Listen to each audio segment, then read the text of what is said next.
Good evening, everybody. Good evening. Welcome to the Better Angels benefit tour. Second.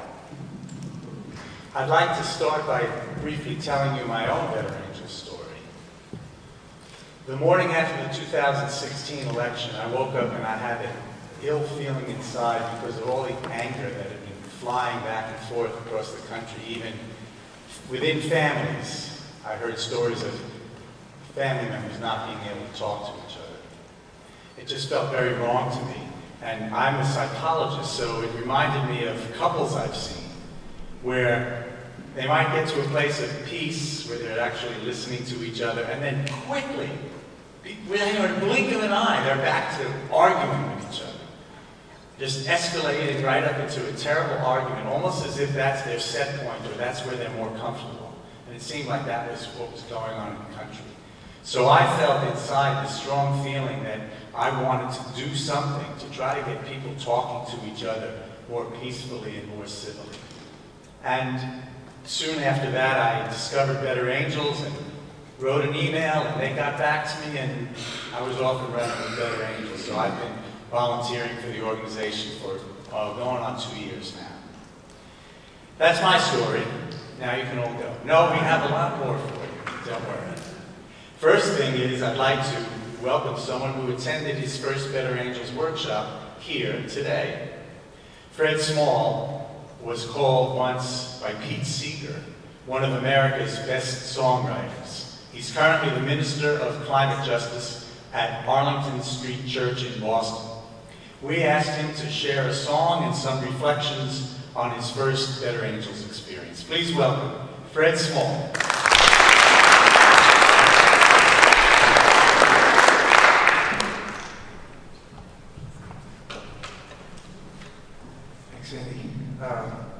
I first heard of Better Angels just a month and a half ago. I was at a concert by Peter Garrow and Noel Paul Stuckey, 2/3 of Peter, Paul, and Mary.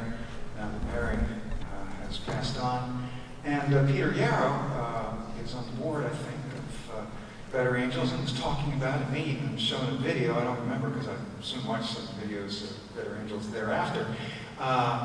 And so that sounded intriguing. And then the very next day, a Facebook friend of mine, like many of our Facebook friends, I don't know who it was, I'm not sure I recognize him if he walked in my door, but he invited me to like the Better Angels page. And I thought, I'm getting signals from the universe that Better Angels is worth looking into. So I did, and I was very impressed. And in fact, I think I started making calls about it the night of November 7th, right after the midterm elections. I'm very passionate about social justice, and I'm deeply engaged in activism for decades. And I know that the stakes are high, but I also know that the quality of what we do is as important as whether we win or lose. Because if we win and forfeit our humanity, forfeit the things that make us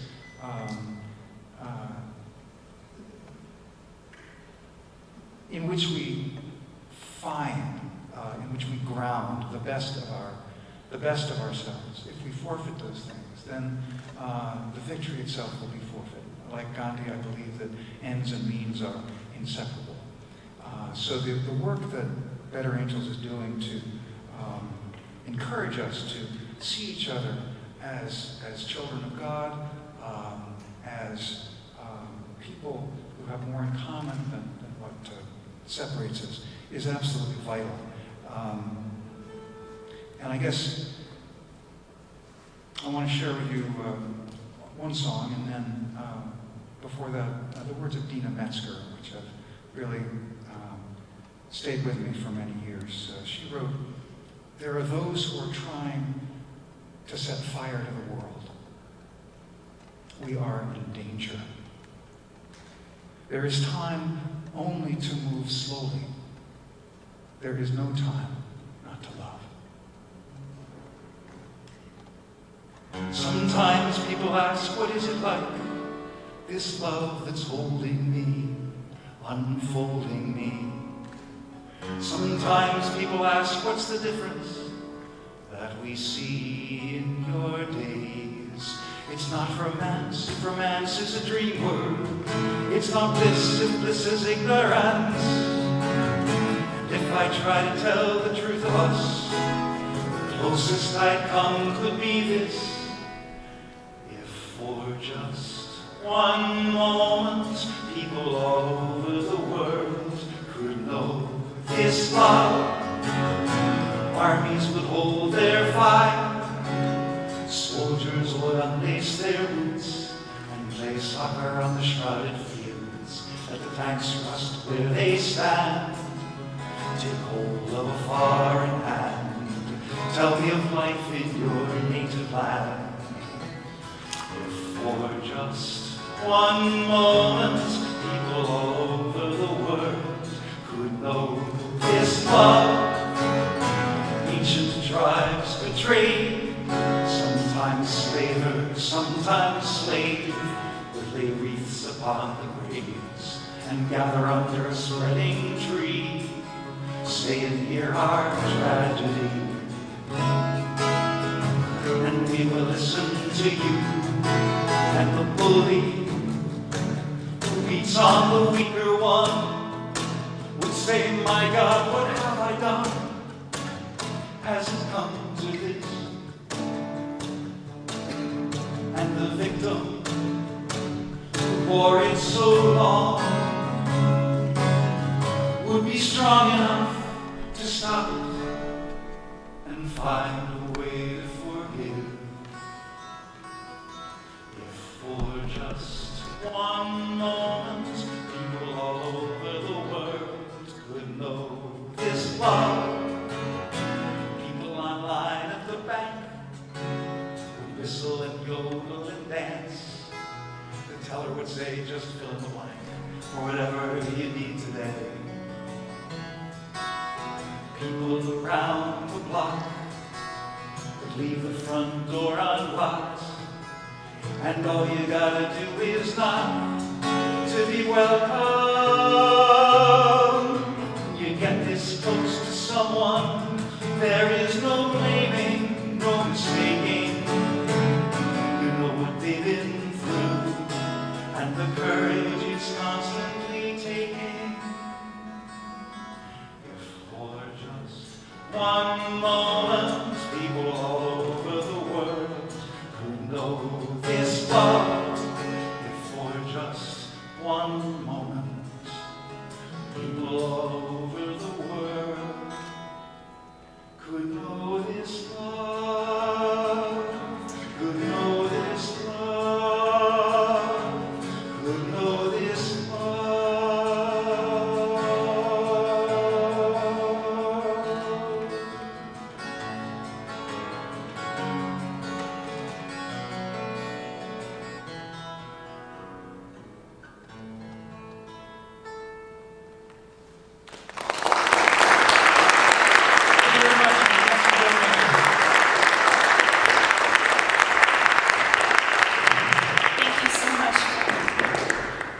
We are really grateful to have someone as talented as you contribute to our concert. We've had so many wonderful people help us put this tour together. And thank you for being here at my last show with Andy. There's going to be one more on the tour.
me, I can love you.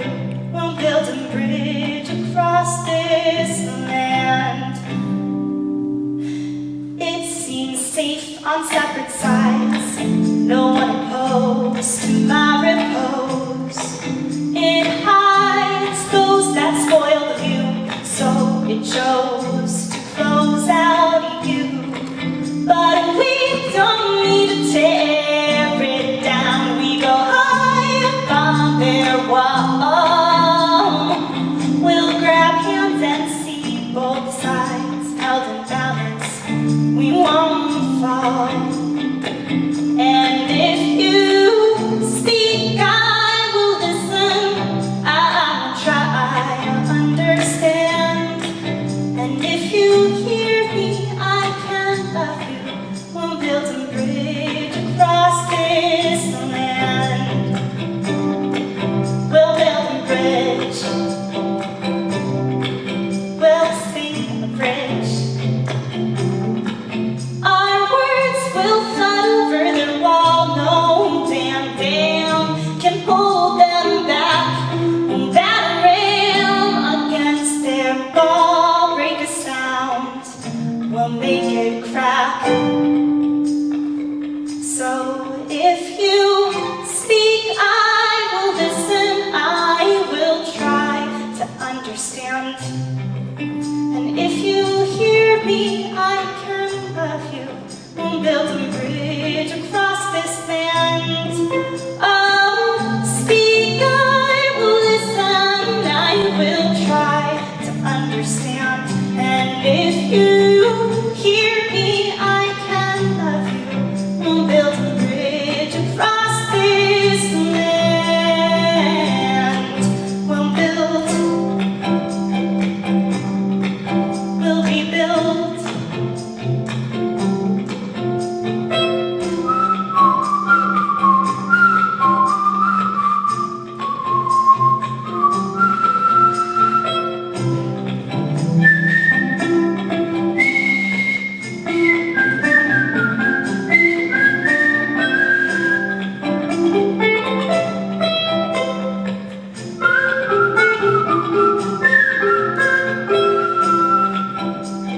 Welcome to the Better Angels Benefit Tour.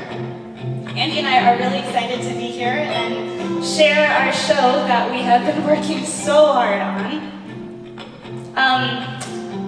And thank you to Temple Beth Elohim for hosting us here tonight. This is one of the most beautiful spaces I think we've ever seen, let alone played in. All right, so despite the appearance of this synagogue, this is actually a DIY affair. We've got a lot of technical stuff to run, so let's remember that this is sort of informal, but we're gonna do our best for you. Before we get back to any more of my music, I wanted to take a few minutes to share why we are here performing this tour. So after I graduated from college in 2012,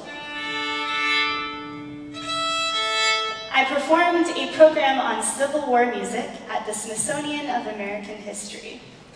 I performed songs that showed how 150 years before, Americans had become so divided that they killed each other.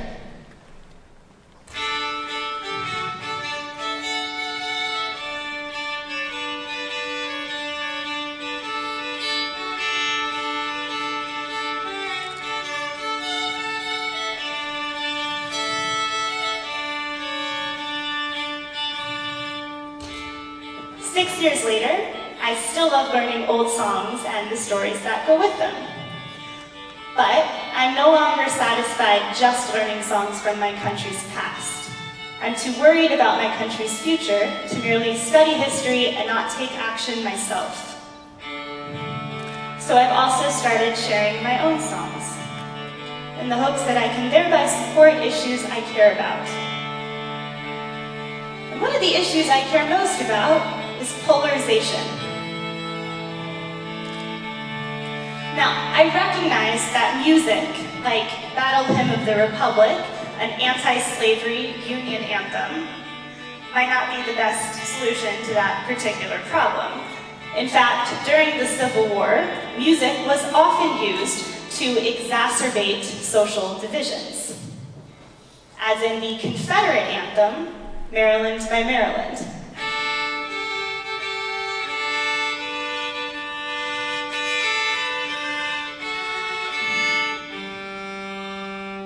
Which is set to O Tannenbaum. You might recognize it. Even beautiful music can be used to demonize opponents, to call for violence, or to gloss over the injustices of our own side. But back then, music could also be used to unite divided citizens. Soldiers on both sides liked drinking and dancing to fiddle music. Jefferson Davis and Abraham Lincoln both liked the same melodies.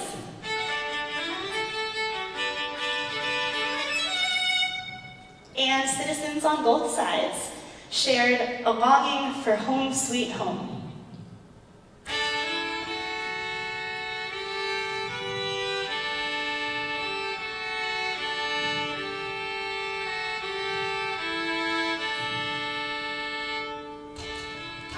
Likewise, I believe that even today, music can be a tool for unity. It can help us listen without judgment, share our most personal experiences, and reflect on relationships. It can also be a tool for healing and hope. And in these divided times, the mystic chords of memory can remind us of our shared history.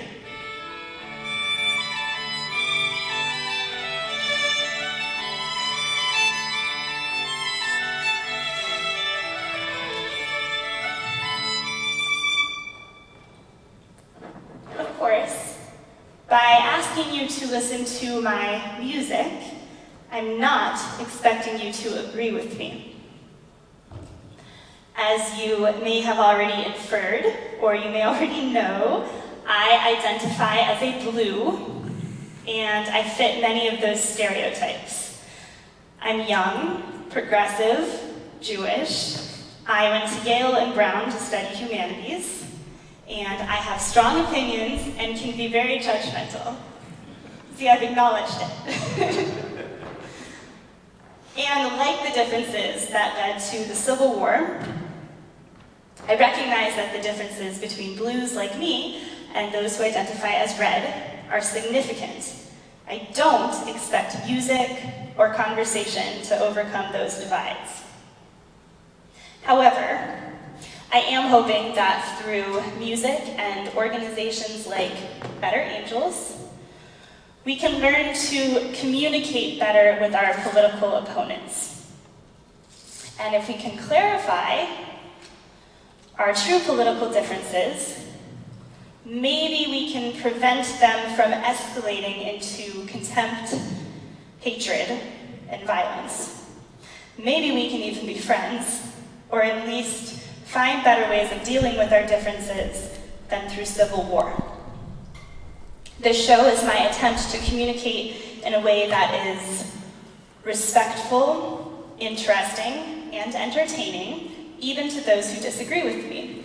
So if you don't agree with me, all I ask is that you listen with the same open spirit. Treat this show as a conversation being offered to you. Maybe by the end you'll want to join in. And maybe right now you'll want to join in, right, Andy? Right. Andy's going to come out here and help me get this part of the show started. For the first half, I'm going to share how my journey over the past few years led me to Better Angels. So we're going to start with a song that was very important to the beginning of that journey. Yes, it is. Keep on the sunny side. I don't hear any recognition, so I'll play it for you. And hopefully, it's a pretty simple chorus. You can pick it up and sing along with me, okay? Keep on the sunny side, always on the sunny side. Keep on the sunny side alive. It will help us every day, it will brighten all our way. If you keep on the sunny side alive. Wanna try with me? Keep on the sunny side, always on the sunny side. Keep on the sunny side alive. It will help us every day. It will brighten all our way. If we keep on sunny side of life. So All right. Yeah, we ready? Okay. Yeah.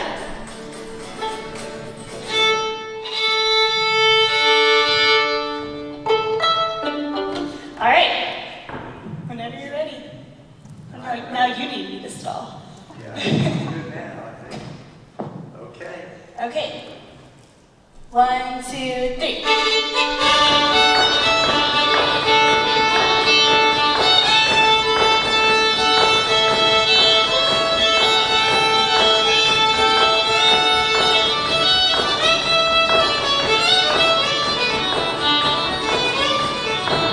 There's a dark and a troubled side of life.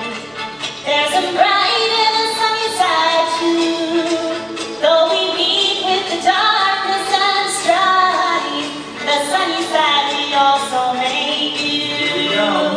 Keep on the sunny side, always on the sunny side. Keep on the sunny side of life. It will help us every day. It will brighten all our way if we keep on the sunny side of life. Andy's supposed to practice that section with you guys a few times so he remembers it. Okay. It will help us every day. It will brighten all our way. Get it right the next time. All right, fiddle solo? Yeah. 2, 3.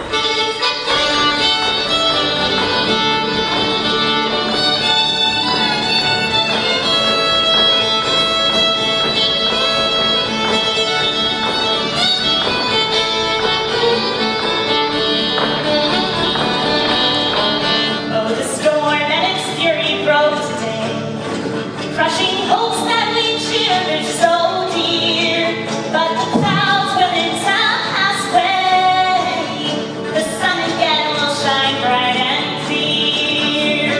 Keep on the sunny side, always on the sunny side.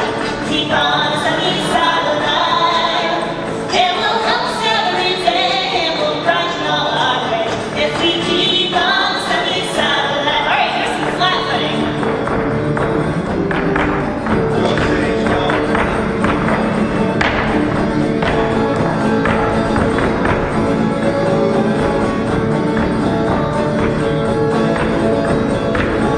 That looks like too much fun. I don't think I can use this thing to learn that thing. All right, try. 2, 3.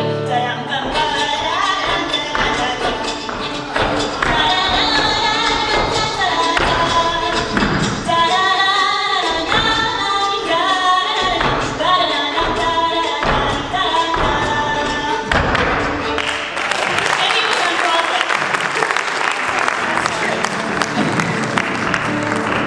Alright. Let us greet with a song of hope each day. Though the moment be cloudy or clear, let us trust in our Savior always to keep us everyone in His care. Keep on the sunny side, always on the sunny side. Keep on the sunny side of life. It will help us every day. It will brighten all our way if we keep on the sunny side of life. Oh, keep on the sunny side, always on the sunny side. Keep on the sunny side of life. It will help us every day.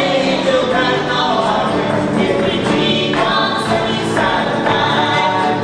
If we keep on the sunny side of life.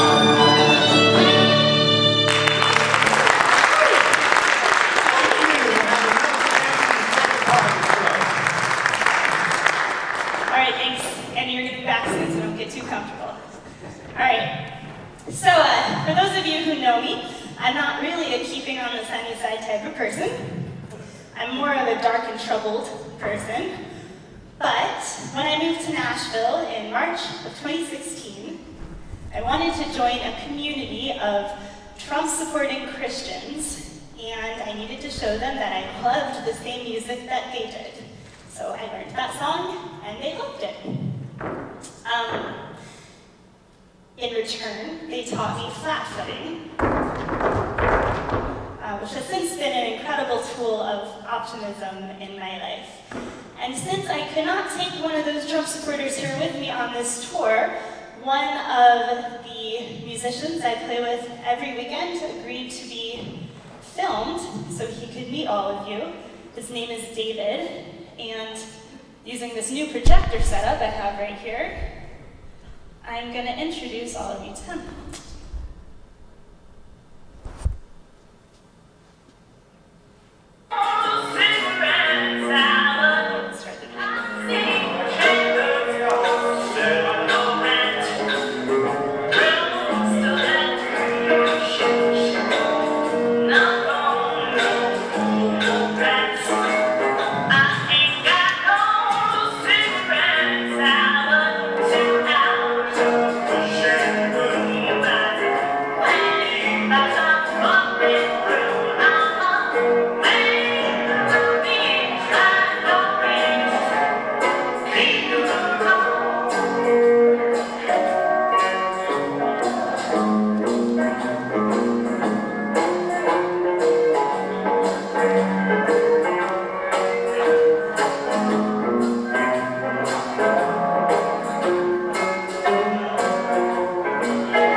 While David and many of the other people I play music with have been very generous in sharing their art and their stories with me, I have not been brave enough to do the same with them.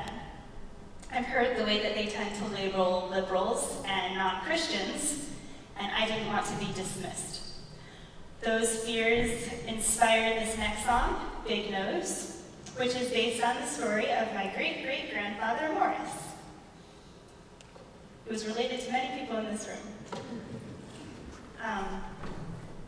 Morris was dismissed not only for being Jewish, but also for being a fiddler. In my family folklore, which may or may not be accurate, Morris fell in love with the rabbi's daughter, the most desirable girl in his village. But since he was a mere fiddler, they were not allowed to get married, and in despair, Morris fled to America to start a new life. Here he found that he was dismissed for being Jewish, he was a clever person, and he discovered that he could use the waste product whey to make sour cream, which is a staple in Jewish cooking. That allowed him to build a business and build a family. And eventually, his violin passed down to me. And I'm going to use it now to tell our story.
for better opportunities here in America, I migrated to Nashville to be around people who shared my musical interests. In researching the show, I've learned that this new type of lifestyle migration has actually been a major cause of polarization in our country. Well before Facebook, Americans were surrounding themselves with those who thought similarly.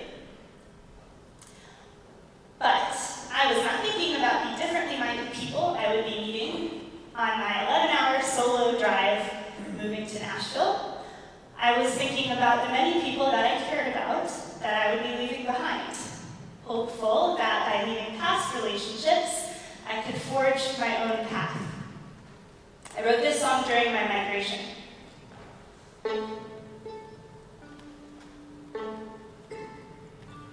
It's based on the ancient Greek myth of Atalanta, a runner who would not marry unless a man ran faster.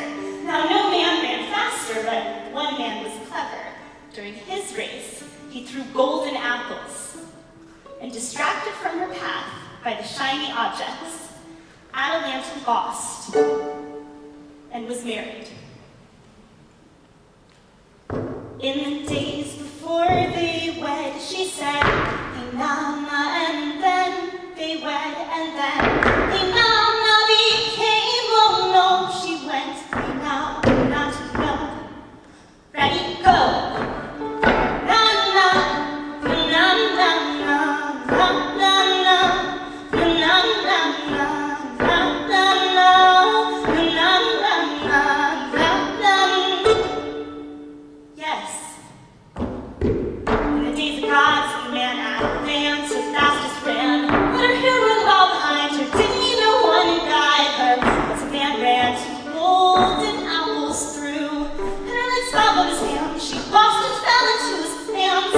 Since the start of time, guys give girls things that shine, and girls swoon, and guys write the tune, and the song goes on.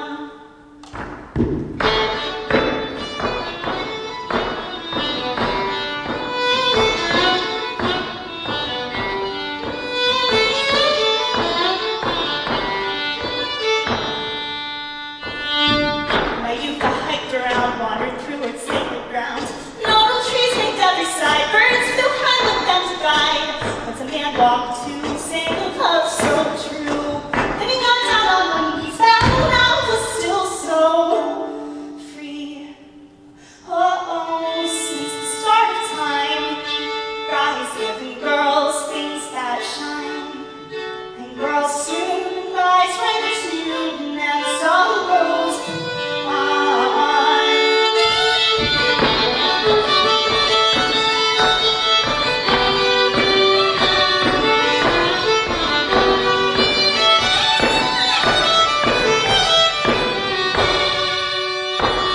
Since the start of time, guys giving girls things that shine, and girls soon, guys write the tune, and the song goes on.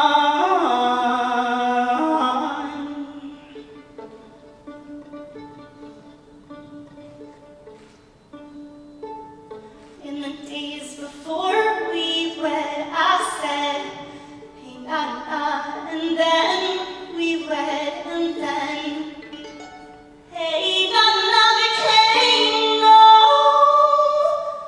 Wish I said, "Hey, Nana," and then, "No." Thank you.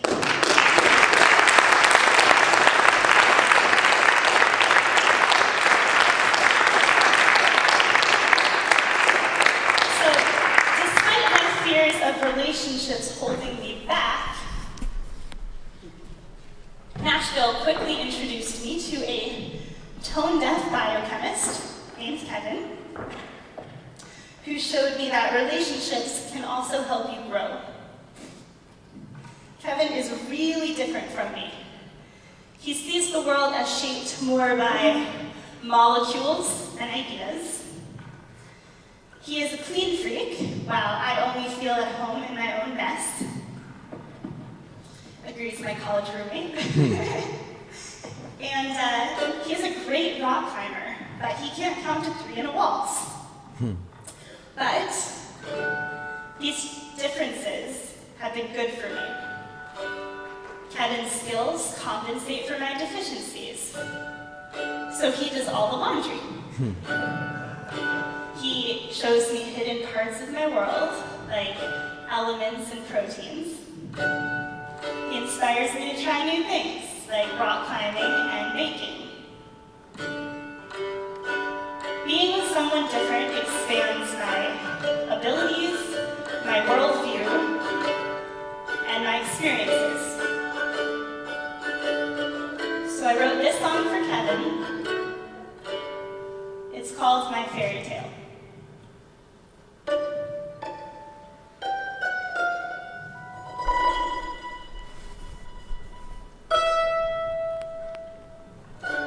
I ain't no Cinderella, can't even wash my own clothes. I ain't no Belle, can't love unless a beauty surface shows. Though I work like Misty on my plans, keep falling through. It's not in them I found my fairy tale in you.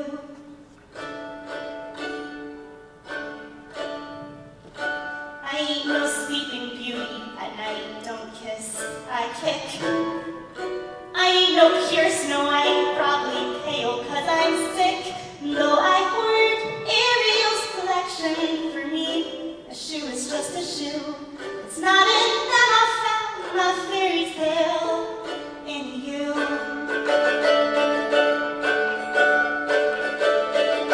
I wish that I could be the girl you see in fairy tales. I don't sing with birds, I wake up mad, my zipper often fails. But I don't need to be a princess to find my charming prince. I don't need to be a dream come true, I just need you. Belle looked, she found books and beasts at the end. Pocahontas looked beyond, found love around the river bend. I was afraid I'd find no story writ for me. Well, I looked, I found you. I ain't no Cinderella, so you can't stop sweeping. I ain't no Belle, still you stay when I can't stop weeping. I know not one of us is always brave, strong, kind, wise, or true. But even so, I found my fairy tale with you.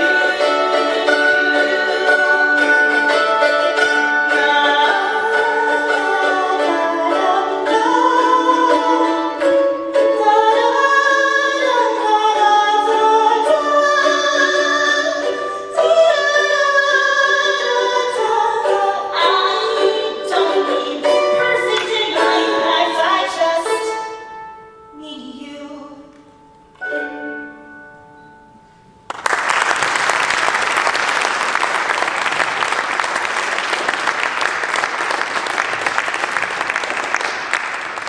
So eventually Kevin and I moved in together, and immediately after, two big things happened. This song is about the first, the 2016 election. So, unsurprisingly, Kevin and I reacted very differently to the election. I felt similarly to Andy, and in response I felt like I needed to go out and do something to help my country. Kevin felt like doing anything was hopeless. So, this song is my interpretation of his reaction to the election. It's called Remote Control. It's 7 p.m. Wednesday. I unlock our door. You wait in silk pajamas. You wore to let me out before. You ask if I'm up for going out. As I start to settle down, well, my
watching television. Really appreciate it. The other big thing that happened simultaneously with the election was that I got sick. After weeks of breathing problems, I went to the hospital, which found nodules growing in my lungs. I was told that I had either sarcoidosis or lung cancer, both of which were terrifying and meant a lot of lost abilities and time. There was about a month that I was so sick I couldn't work, actually 2 months, and that meant that I couldn't get any care in Tennessee. So I spent hours every day pleading with insurance companies, and to get through the waiting, I fiddled and flat-footed, which was the only exercise I could still do with my diminished lung capacity.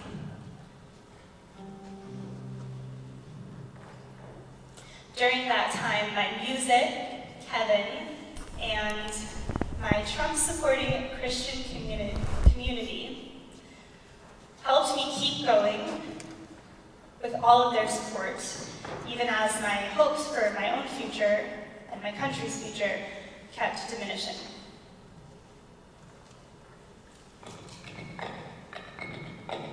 I don't think the personal and political have ever merged so clearly in my life. I needed my country to care about my future, or I wasn't going to have one. So I wrote my appeal to my country as a song, and I call it Masters of Our Fate.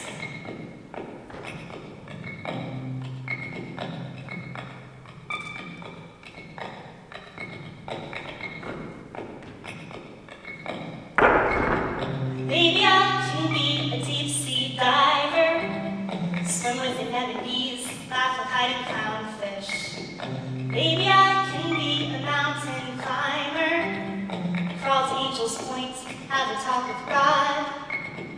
Maybe I can be a wandering hobo, ride the rails across the country, beat America. Maybe I can be a storyteller, sing my dreams aloud, make parents proud, and teach the world to love. Hey, I can dream when I'm deep in sleep, my pillowcase to every fantasy. No reality hold me down, as a body never bows. I can be who I wanna be. Hey, I can be who I wanna be.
Maybe I can learn to scale back my dreams, accept my limitations, drop expectations, see a bigger picture. Maybe I'll have time to see my nephew grow, watch him walk here and talk, learn to read, find his own dreams.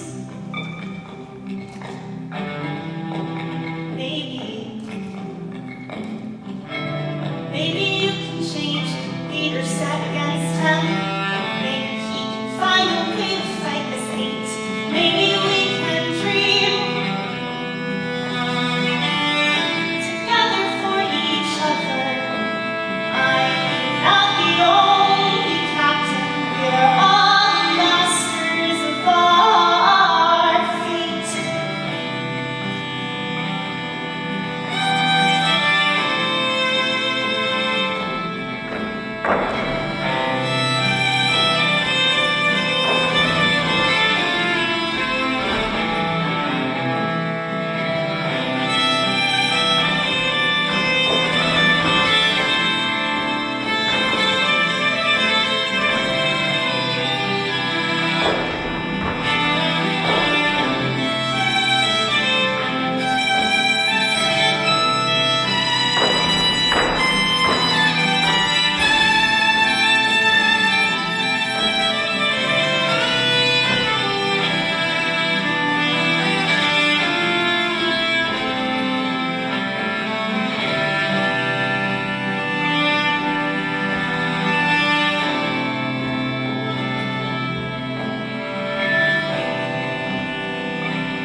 I eventually got care under the Affordable Care Act, and I spent the next 6 months fixing my lungs. Immediately after that, Republicans began trying to repeal the Affordable Care Act. Now, I recognize that our current system is not perfect. After all, when I finally got a biopsy under my new insurance, I found out I had been misdiagnosed, and that long period of mistreatment permanently damaged my lungs. However, ultimately, that system still saved my life, and I still believe our country can address national, urgent issues like healthcare. I also believe we can do so peacefully, using our words and institutions. So the last song for this act is called Battle Hymn for Healthcare, which is a reference to the anti-slavery anthem I played earlier. However, instead of calling for war as the solution, the song calls for us to work together, to compromise, and to not give up on each other and on our country. I made this video using my remaining lung pills right after attending my very first Better Angels workshop.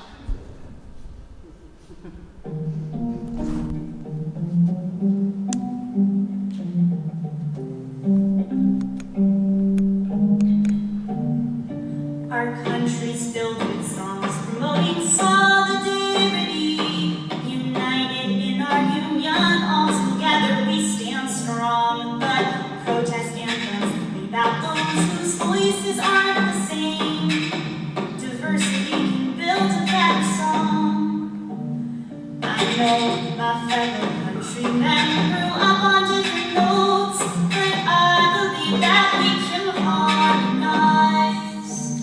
And if our country learns to find its one voice at the end, we'd be great again if we could compromise.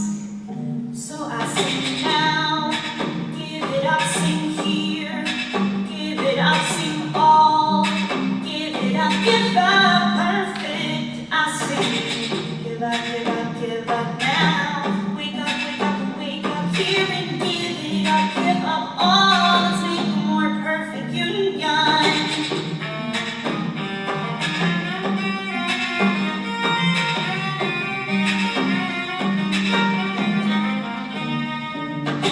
Stanton and Seneca, 70 years she couldn't wait.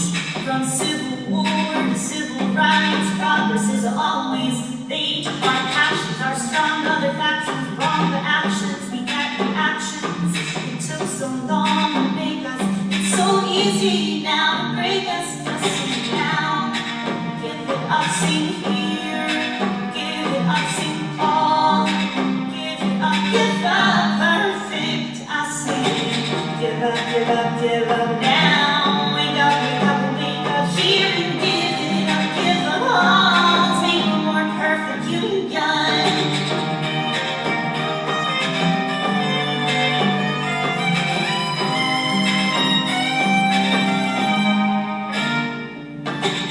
I am one of a million affordable care is healed, but millions more will die if this healthcare law's repealed.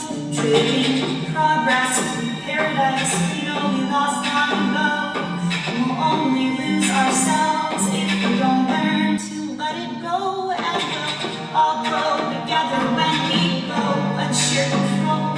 We will all grow together when we go, body and soul. All go down, down, down. Yeah, we'll all go together when we go. So democracy, don't give it up in our dialogue. Don't give it up in your future. Don't give it up in my healthcare. Don't give up here now. Don't give it up inside here. Don't give it up just Lord. Nothing's perfect. So don't give up now. Let's wake up, please wake up here and give it your all. Make a more perfect union. Oh, America, let's sing along tonight. Ooh, America, America, we can do this right.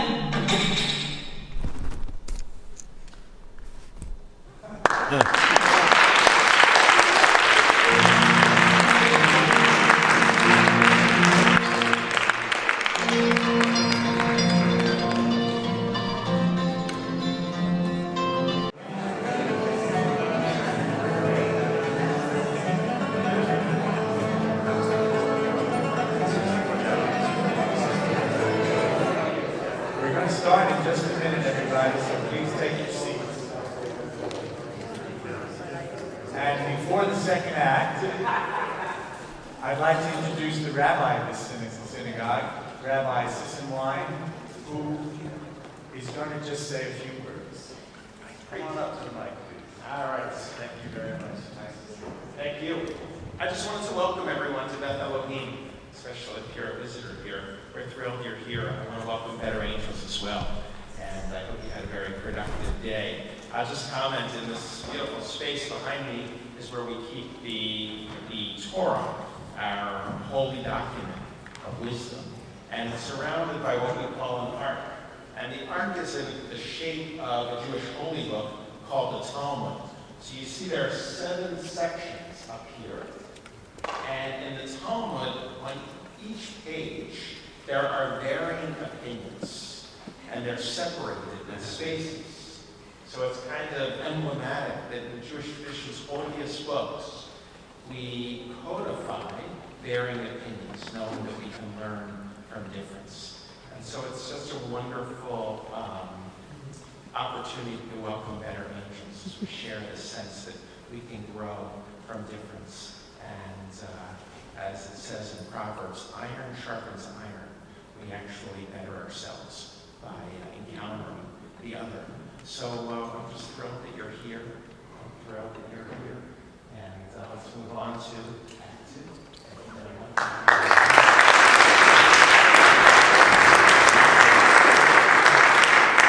I'd like to read something to you. You've probably seen it up on the screen. In fact, it's there right now. But please let me read it to you as well. We are not enemies, but friends. We must not be enemies. Though passion may have strained, it must not break our bonds of affection. The mystic chords of memory will yet swell the chorus of the union, when again touched, as surely they will be, by the better angels of our nature. Can somebody who is new to Better Angels tell me who wrote that? Lately. That's right. and he delivered that was the end of his first inaugural address, delivered as the tensions in the country were mounting, as we all know, culminating in the Civil War. The president and founder of Better Angels, who was a student of history, chose the name Better Angels for the organization because he feels that the polarization, the division that we are experiencing now in our country is similar in intensity to what led up to the Civil War. Now, Better Angels was not thought up and formed in whole cloth. It evolved over a few months. And I'm here to tell you the story of how it evolved. I'm going to tell you in song. I wrote the lyrics to this song to a melody that I hope will be familiar to some of you. I'll give you a hint. It's in the movie Shrek. So that gives you an idea of what a lofty melody it is. No wonder. So if you recall the melody, and when you get the hang of the words, the new lyrics, please, you did so well with Keep on the Sunny Side, please join in. Now, let me tell you some information you need to know before I sing the song. You've heard about David Blankenhorn. There's another David in the song, David Lapp, also known as D-Lap. He worked with David Blankenhorn in a previous enterprise called the Institute for American Values, and he became the lead organizer for Better Angels, coordinating all the many, many volunteers across the country. And finally, there's Bill Doherty. He's a professor and psychologist, the head of the Marital and Family Therapy Program at the University of Minnesota. Now, as I begin the song, please try to bring yourself back and visualize for yourself the day after the 2016 election. I'm thinking, Steve, that maybe my guitar is a little too high on the monitor. I just do. Okay, it should be.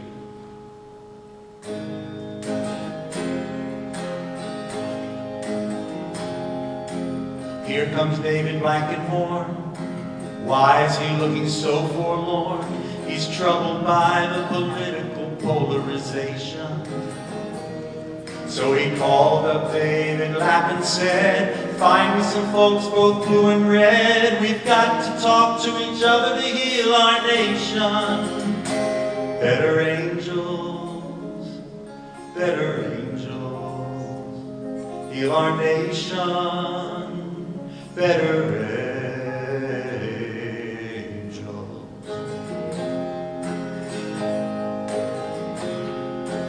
D-Lap called him back and said, I've got your folks both blue and red, and I've got a place in South Lebanon, Ohio. But what do we do when they're in their seats? Let's call our friend Bill Doherty. He's the best moderator, me oh my oh. Better angels, sing it, can we repeat that? Better angels, heal our nation, heal our nation, better angels.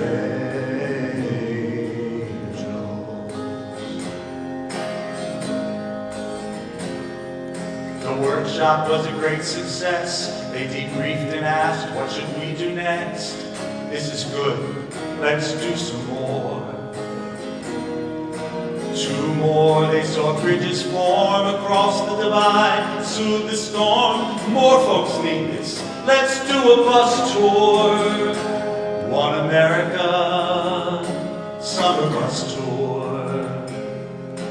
18 workshops in 14 towns in July 2017.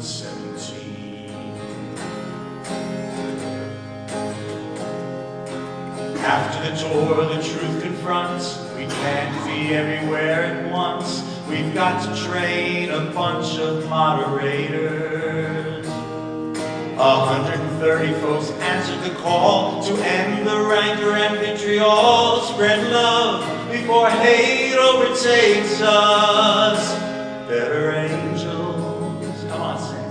Better angels, heal our nation. Better angels.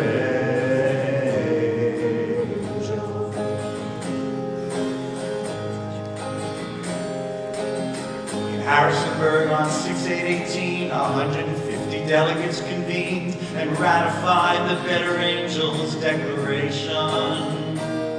We are friends, we are not enemies, passion strained but affection pleads to find the better angels of our nature. Better angels, let's heal our nation. Heal our nation, better angels. We are friends, we are not enemies, passion strained but affection pleads to find the better angels of our nature. Better angels, we've got to heal our nation. Heal our nation, better angels.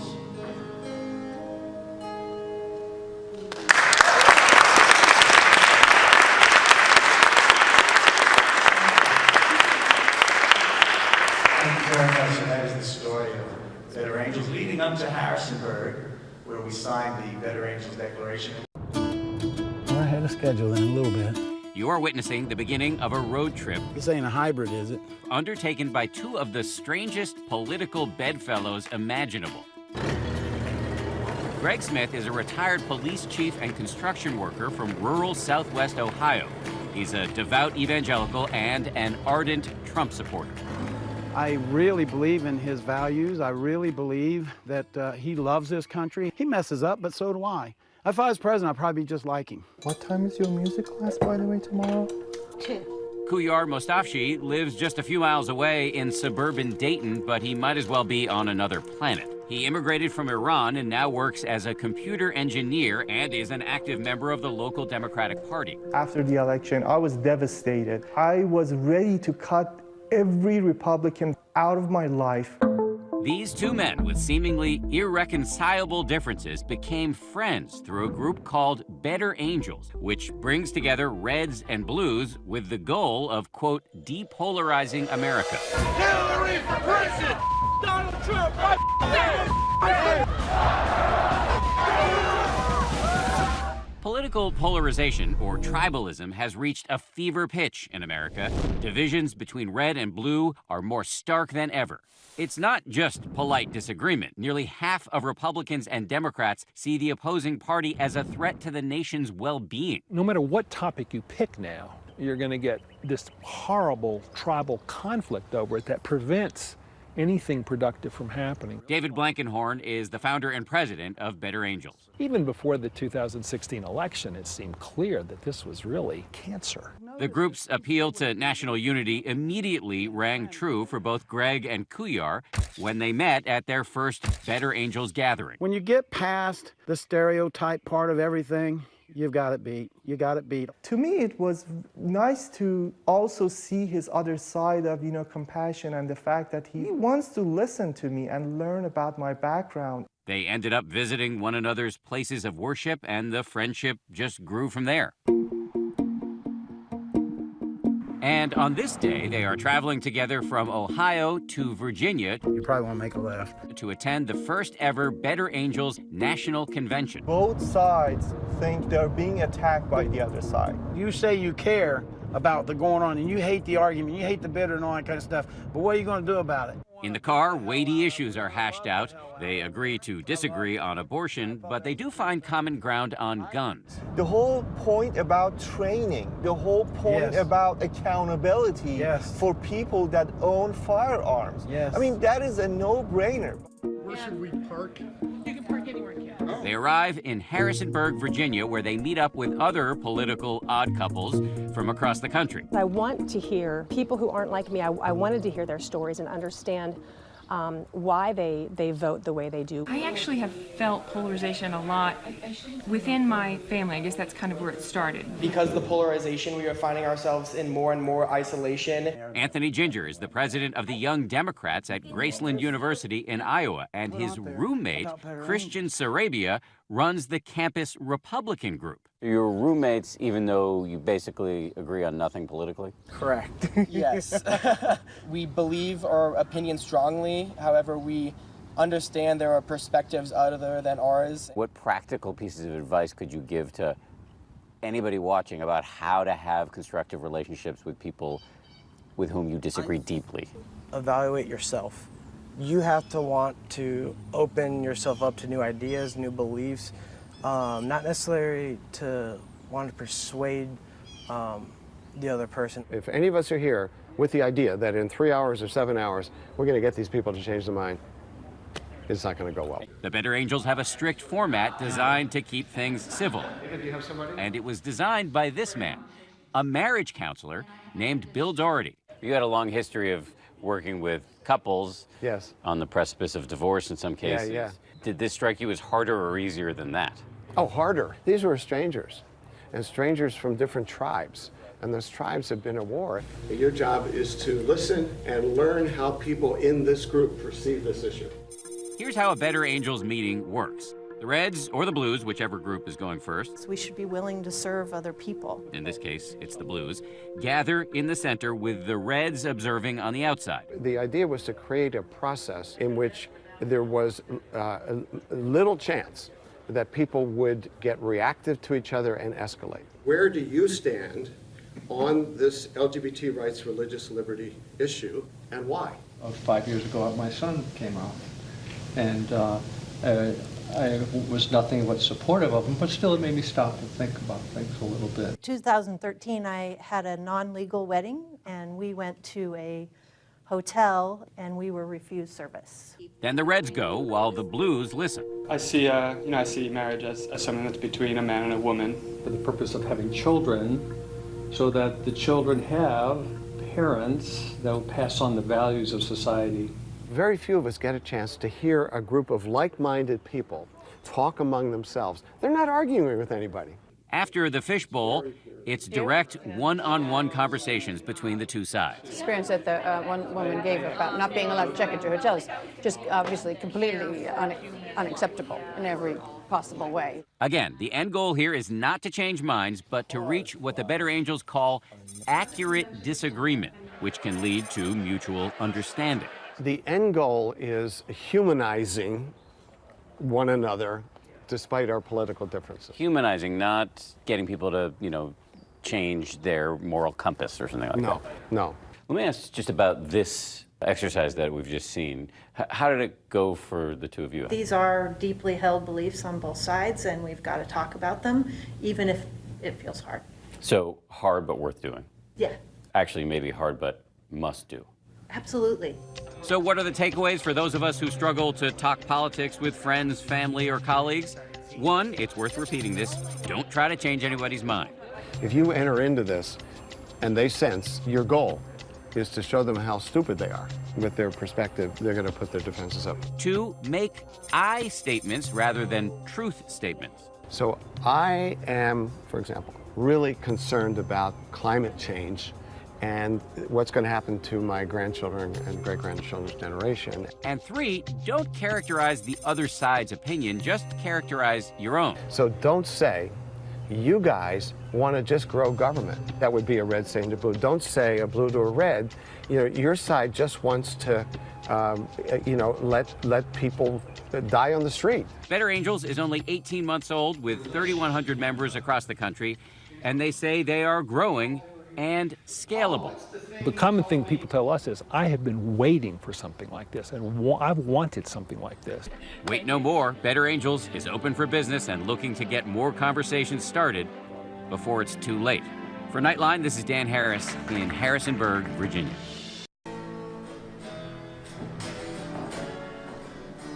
We're going to do a song now that kind of depicts what you've seen in the movie.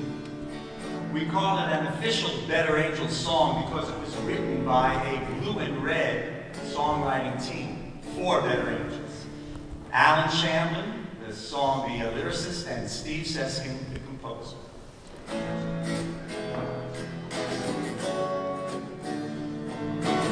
You want to help the poor? Well, you're a socialist. You want to make a healthy profit? You're a greedy son of a bitch. You recycle? You're a tree hugger. Don't believe in global warming? You're an apocalypse lover. You smoke medicinal marijuana? Well, you're a drug addict. Love your granddaddy's pistol? You're a gun fanatic. You want to discipline a bad cop? Well, you're a troublemaking activist. Support the boys in blue? You're a racist. Labels, labels, labels, labels, labels, labels, labels. Political correctness run amok. I've been keeping my mouth shut. It's time for speaking up.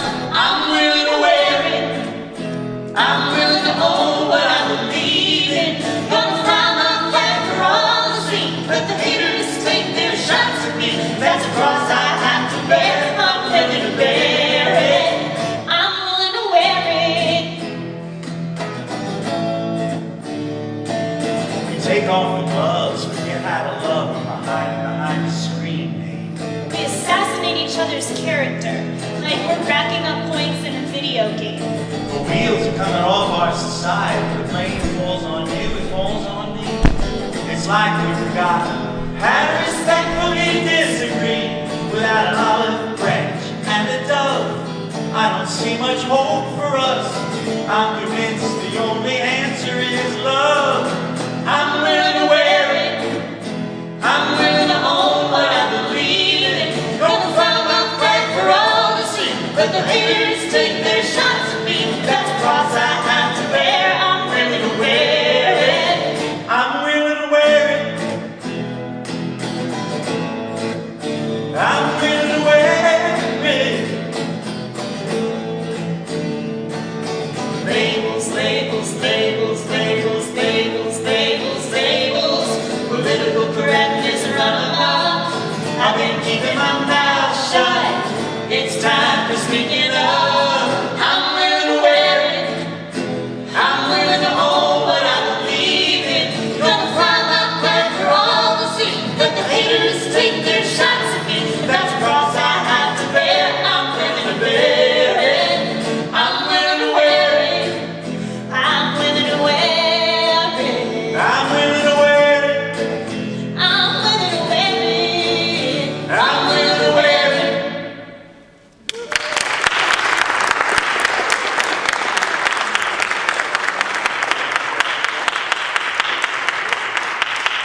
So while finding nodules in my lungs was terrifying. By the way, my name is Snider. I was told I didn't introduce myself. So hi everyone.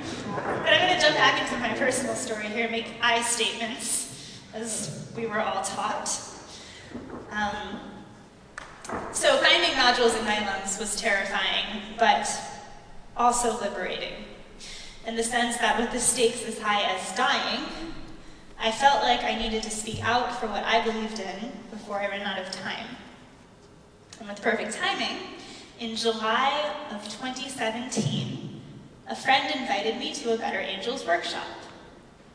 The first thing I learned there was to stop making assumptions about other people's character based on their policy positions. Wanting to help the poor does not make you a socialist, just like seeking a healthy profit does not make you greedy. Better Angels asks you to challenge labels, to ask good questions, which is so hard, and to listen to honest answers. When I've done that, I've generally found that the emotions and reasonings behind the policies people support are generally more complicated and personal than the labels, than what we assume them to be. And if you accept that people are more complicated than the labels we throw at them, you can start having conversations about how and why we really disagree. Those disagreements are often profound, but they are not that one of us is stupid or bad, and the other is good and smart. And to share this with you, I'm going to show you how putting Better Angels methods into practice in my own life with my bandmate, David, have given me hope that even if our country can't agree, it can find greater unity. I mean, I hope that we can have more unity. here, but I'm kind of doubtful about that. I did see something that really touched me. It was a concert, but they brought like all these Muslims, Jews, and Christians together, and they had like an hour or so. Everybody learned the songs in 3 different languages. Yeah. It was all about oneness. I mean, I think it's easy to sing about oneness. Yeah, but I'm saying about music can be part of the catalyst for healing. Like you're using music in your Better Angels. I mean, I think more importantly than that, our music is about our friendship to exist. Oh, of course. Without the music, I don't know.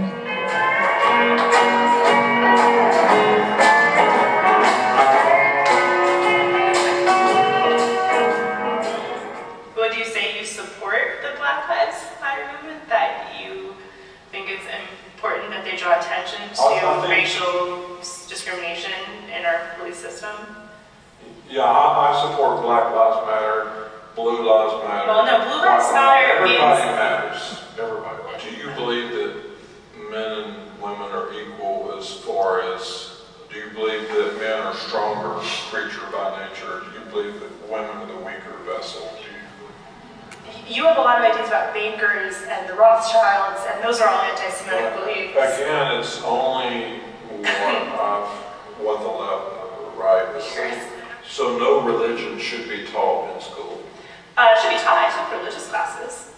I mean, Muslims are being killed right now, mostly, and there's all of these. Do you think any whites have been killed by blacks out of anger or white women? Well, yes, of course, but there's a lot of specifically hate crimes right now, where a lot of alt-right, white supremacist extremists are killing a lot of other people. Blacks could hate me. I didn't have any part of slavery, but they could hate me because of what a white guy represents. We started talking politics after about a year of knowing each other, playing music together, because I invited you to a Better Angels workshop. You told me that you wanted to attend, couldn't take off work, but you'd really like to have those types of conversations with me. So I think the first time we had a political conversation was at a bluegrass festival we were playing at, and the headliners went on the stage, and you turned to me and you said, "You must think I'm stupid because I voted for Trump." I don't really remember, but I definitely remember you saying that. And we didn't listen to a single note that came out of the headlining band because we talked through their entire set. now this was up in Kentucky, which I think it was. Yeah. It also, you took an interest in my upbringing, which I really liked because I was kind of struggling with some things anyway. So you were inquisitive about how you'd never heard of it, and you wanted to research it. Was that surprising to you? Or were you just interested? Oh, yeah, most people don't, they don't take interest in other people's personal things so much, unless they care for the person. This was something you weren't really familiar or had heard about, and you went right into getting a book, and then you started educating me some about the origins and the history, and it was probably part of that movement that led me out of it. I mean, part of your, interest in it, that I was already having troubles in my own peace and feeling anxious, and I mean, what With the community you were in. Yeah. Do you think we would have had those conversations if we hadn't started talking about politics? No, I mean, I think that opened the door because it's like, okay, what do you believe? Where do you come from? What's your background? What's your roots? I think it all tied in together. Since you asked me if I thought you were stupid for voting for Trump, at that time, did you think that liberals were stupid for voting for Obama or Hillary or whoever? Sometimes maybe both sides think, well, they're just uninformed. I wouldn't think it's more stupid, but maybe they're just uninformed. Or it's the way they were raised, or what they choose to believe, that type of thing. I've never felt that with you, but what I have felt is, I've been to whatever college, and I'm educated and I have degrees. You don't, so what do you know on me? religious degrees anybody can have. So now, do you think that those stereotypes are right? Not for you, no. Not for you personally. Okay. And not for everybody. Just, I think for both sides. Yeah, there are unfair stereotypes out there about the other side. Yeah. So I know you don't think that. I think you're stupid. No.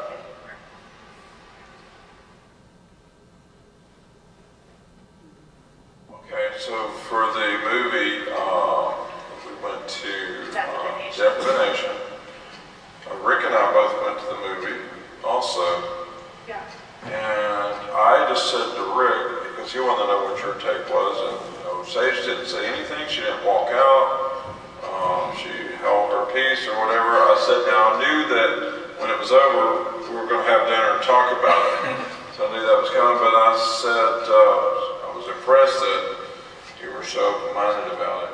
Trying to open his mind a little bit about the other side, that you can talk to these, some people that disagree with these people. You can talk to these people. You can have friendships. You can, just trying to make him not be so closed-minded. Because he would assume someone like me wouldn't listen. Yeah, they'll automatically assume that, you won't listen, you'll never get it. It's Greek. I mean, we don't understand each other. What's the use? I don't want to waste my energy. Yeah. But I think, like, you take an interest in people, I take an interest in people. But maybe that has grown. Maybe that's part of our makeup, personality. But maybe it's also part of life events and things we've experienced and learned. But the thing is, like, a lot of people in my community think the same thing, obviously, about your community. Yeah. But there are clearly a lot of exceptions out there. I think it's worth trying. If this can actually work and bring and unite people, this country needs this. This country needs this big time. Why would a person want to waste their time learning about the other side? But you do, which is, I admire that. I mean, like, why would they want to take their time? Okay. Is it to prove the other person is wrong? That's what I learned. Like, that's not the purpose of these conversations. It has nothing really to do with persuasion. It has to do with showing other people that you value them and respect them. You have a genuine interest and you want to hear what they have to say. Yeah, I think that's actually the purpose. Yeah. And I think that's really important. And I think that sometimes people put the persuasion over the person. Yeah. And I think that persuasion can happen, but persuasion is something that happens through relationships, and it's slow, and it involves trust and genuine connection. It's not something that happens in an argument, a debate. Showing that you respect another person can allow you to form those types of relationships, which can be transformative in all sorts of unforeseeable ways. Yeah.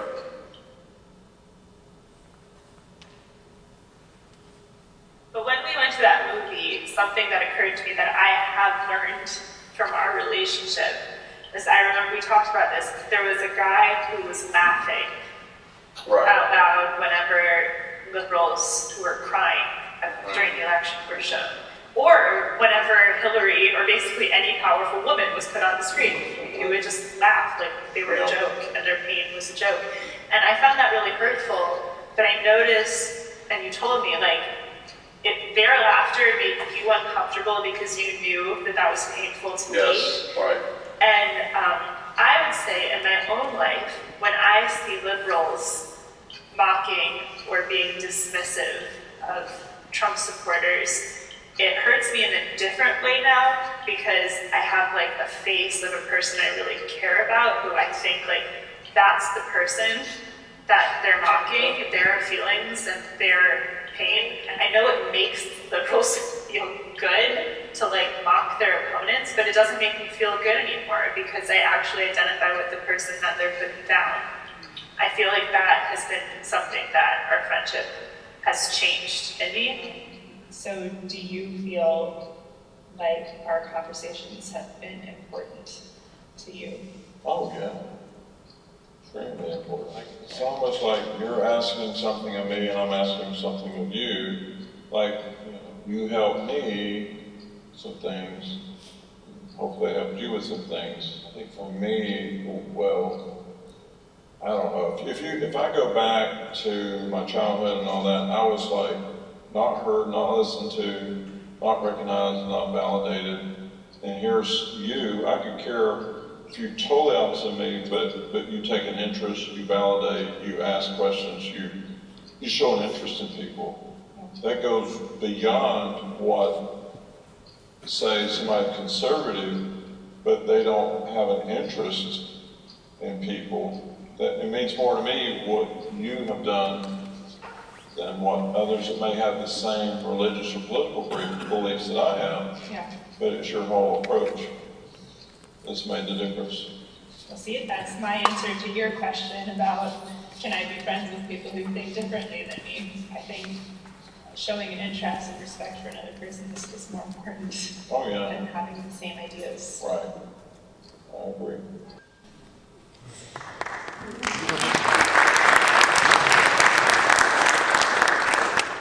So while my conversations with David have not changed our policy positions, they have changed our relationship from people who play music together to people who understand and support each other.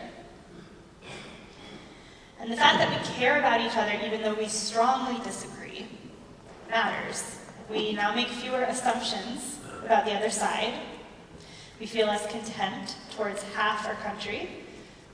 We can also replace an abstract enemy with the face of a friend. Our friendship even has the potential to change our political positions, though probably not in ways we currently know.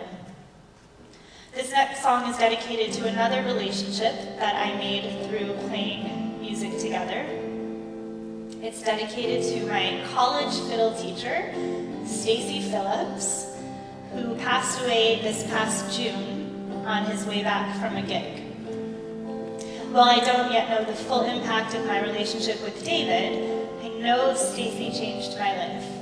Without him, there is no way I would have left my liberal bubble to play music with Trump supporters in Nashville. So this song is dedicated to the person who taught me how to listen and speak on my fiddle. It's called For My Teacher.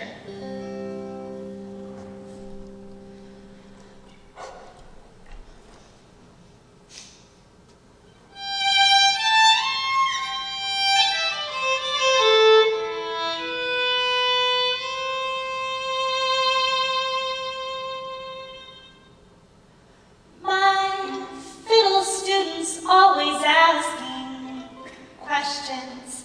Why do you do this? He says, how much do you make? And I never really know what I should tell him, but his questions always make me see your face.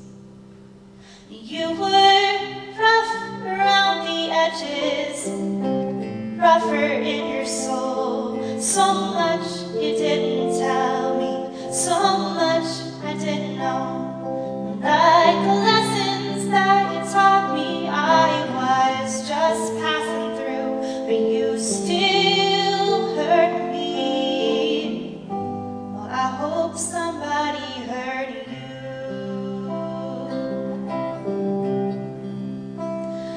Transcribing solos that you knew no one would ever read. Dropped a PhD in chemistry for sounds people think that they don't need. I remember when I told you my thesis fell apart, and you showed me how to flatten thirds that pull at people's hearts. Like the lessons that you taught me, I was just passing through, but you still hurt me.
but I still hurt you. I still hurt you.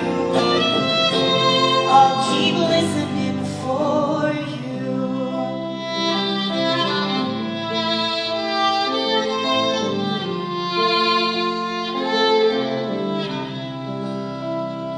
I'm fiddle students always asking questions. Why do you do this? He says. How much do you make?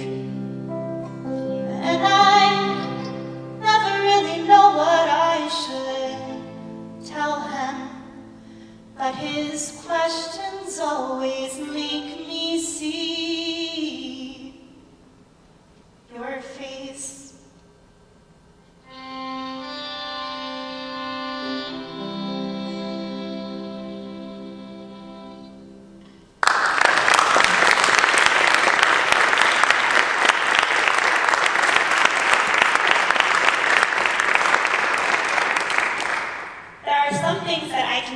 Without justification. So when I got sick and felt hopeless, I could still fiddle, because to me that feels like an end in itself. But there are other things I can only do for a larger purpose. So it was only when I started healing and renewed faith in my future that I could do the long and frustrating work of planning this enormous tour. Similarly, it's going to take a lot of hope for us to do the hard but necessary work of healing this country.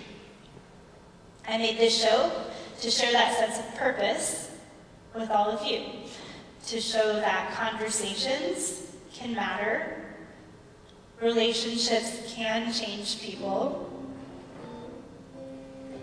people who think differently can work together, and we can save our democracy. So to help everybody here keep on the sunny side, Andy and I are going to play a song of hope written by Steve Suskind and Crystal Bowersox.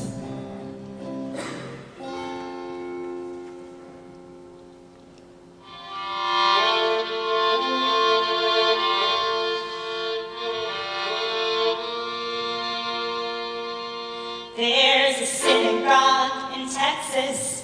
That building sits right next to another place of prayer neath the crescent moon and stars. Some coward burned that building down, and don't you know that synagogue reached out, said you're welcome here, come and worship as you are. It doesn't matter if there's 5 or 6 points on your star. It takes courage to be kind, to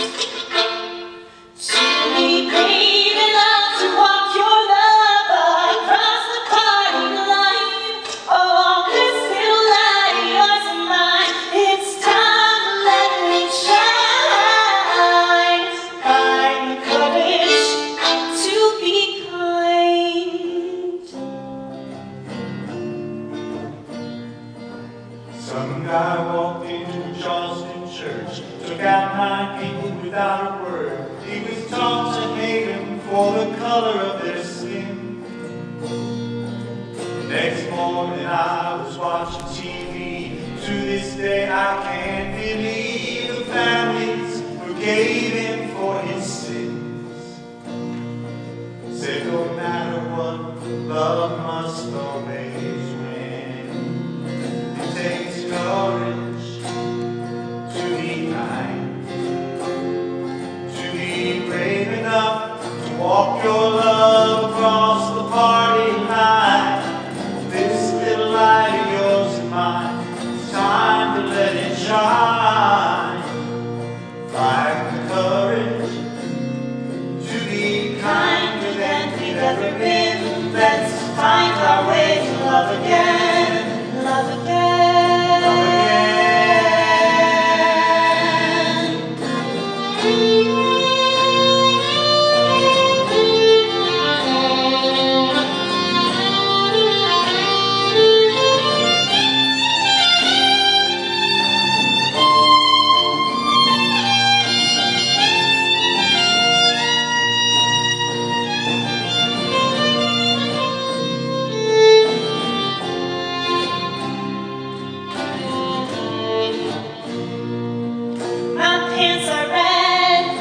shirt is blue. You don't care for me, I don't care for you. But if we dig a little deeper, we might find we all want to feel safe, all want to be loved. We all have dreams we're dreaming of. Cause of fear, but we don't know. Why can't we let it go? Why can't we let it go? Find the courage To be kind, to be brave enough to walk our love across the parking line. This little light of yours and mine, it's time to let it shine. Find the courage to be kind. Find the courage to be kind.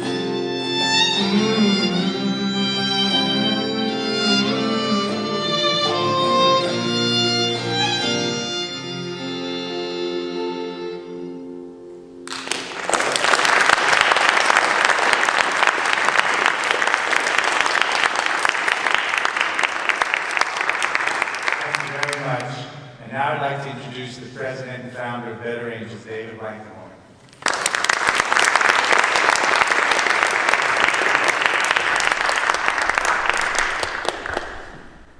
Well, I hope you'll join Better Angels. We need you. We need your passion. We need your ideas. We need your patriotism, your commitment to this cause. We need you. It's $10. You can join for $10. Some of our members give more. So we can keep it at $10. We want every single American to be able to afford to become a member. So people who give more to help make that possible, that's great. We'd be happy for you to do that as well. The main thing is join. We need you to help us swell our numbers and make our voice heard. I give you two, well, I actually give you three. I believe the most important one is these two people behind me here. Just look at who they are and what they're doing. And if you want to know what we are as an organization, just look at what they're doing. And that's the most eloquent thing I can think of. I'm so moved by the music and everything, especially what Sage and Andy put into this, all on their own. Sage came to me and said, oh, I think I'd like to do a benefit concert for Better Angels. I'll do everything. I'll just organize everything. And we'll go around the country and do this. And what do you think? And being a very smart strategist and shrewd negotiator, I said, great. So we need you to join us. The other two reasons are, really quickly, one, we are the most successful and fastest growing organization in the country when it comes to bringing together people who disagree politically to reduce the rancor and find common ground. When people leave our workshops like we had today, they're less polarized than when they came in, and we're doing it all over the country now. We've only been taking members for a year. We're at 6,000 dues paying members. It's growing every week. We're active in all 50 states. So I think we're the best bet out there when it comes to doing this thing that we've been talking about tonight. The second reason that you should join is if you want to be a part of an organization that is really serious about changing the country. Because I can tell you, we are 18 months into this and we are just getting warmed up. And we're serious about changing the country. So far, our main activity has been to change each other, like David and Sage did in that conversation. So it's really bringing citizens together to kind of change us, change each other, change ourselves. But of course, that's not enough. We have to change the country. We have to engage the powers and principalities, the people who make decisions and shape the organizations that were designed now to polarize us. We have to disrupt that paradigm of polarization and replace it with something better and different. And that's the goal that we have set for ourselves. As we grow our numbers, we can engage at the level of policy and how institutions perform. And I'll be happy to speak with you afterwards about the ideas. And we need your ideas, because that's what we're trying to do. We're trying to change the country. And I honestly believe that we will. So we need you. And yeah, I hope you'll be a part of it. I hope you'll do it tonight. And I hope you'll become active in whatever ways your talents and capacities allow you to do. And I know it seems like I'm asking you to do something for Better Angels, but I honestly believe that Better Angels is giving you something. It's trying to give you something. And that something is the chance to put your values into action. The chance to do something in your life that you feel is meaningful and patriotic for your country. We can give you that. And so that in the future, when we look back on this time, that we say, did we do everything we could do? Did we do everything we could do at the time our country is in great need to make a difference? We'll be able to say, yes, we did everything we could do.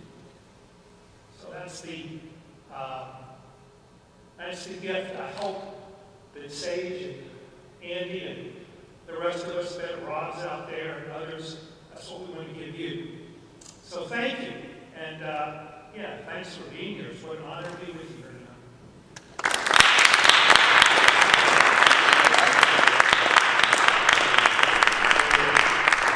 We have, in the lobby, there are ways to donate. There's also merchandise. We've got these nice mugs and cups that say, don't label me, talk to me.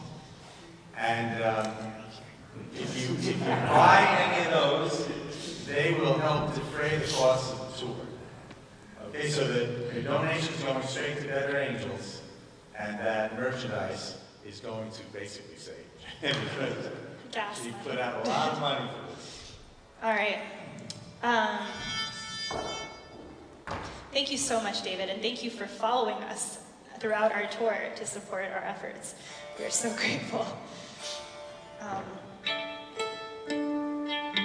Okay, so for those of you who have never been to Nashville, if you were to see a fiddler, I almost guarantee this is the song you would request. So we felt like our show was a little blues-centric, so we wanted to make sure we gave a true red Charlie Daniels the very last word.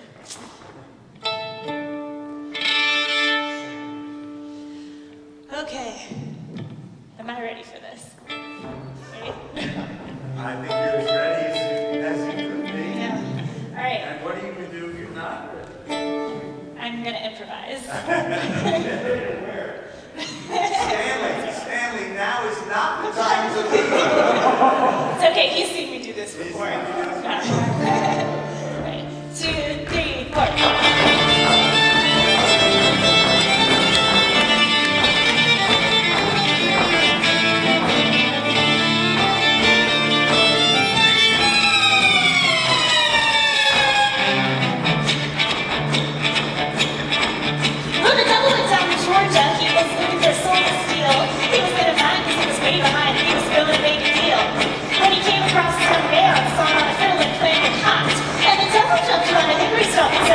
Tell you what, I guess you didn't know it, but I'm a fiddle player too.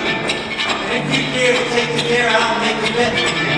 Now you play pretty good fiddle, boy, but give the devil his due. I'll bet a fiddle gold against you, so I'll bet it. The present my name's Johnny, and it might be a sin, but I'll take your bet. You're gonna bet I'm the best that's ever been. Johnny, rise up, you go and play your fiddle hard. South Memphis in Georgia, and the devil feels the cards. And if you win, you get the shiny fiddle made gold. But if you lose, then we'll get your soul.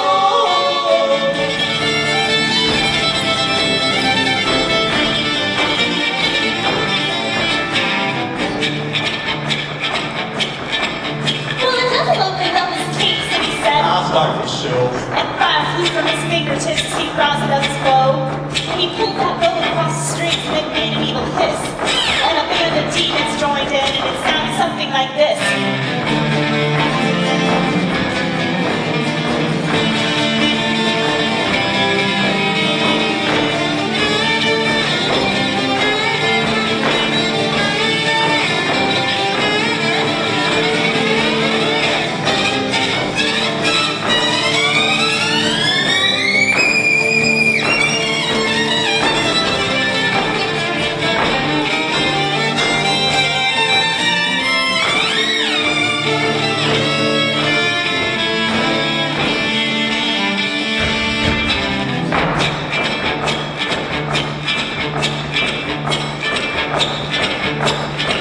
When the devil finished, Johnny said, well, you're a pretty good old son, but just sit right in that chair right there. Let me show you how it's done. And he played, fire in the night, run for the sun. Devil in the house, the rising sun. Sing the red man, you don't go. Bringing to your baby. Don't child go.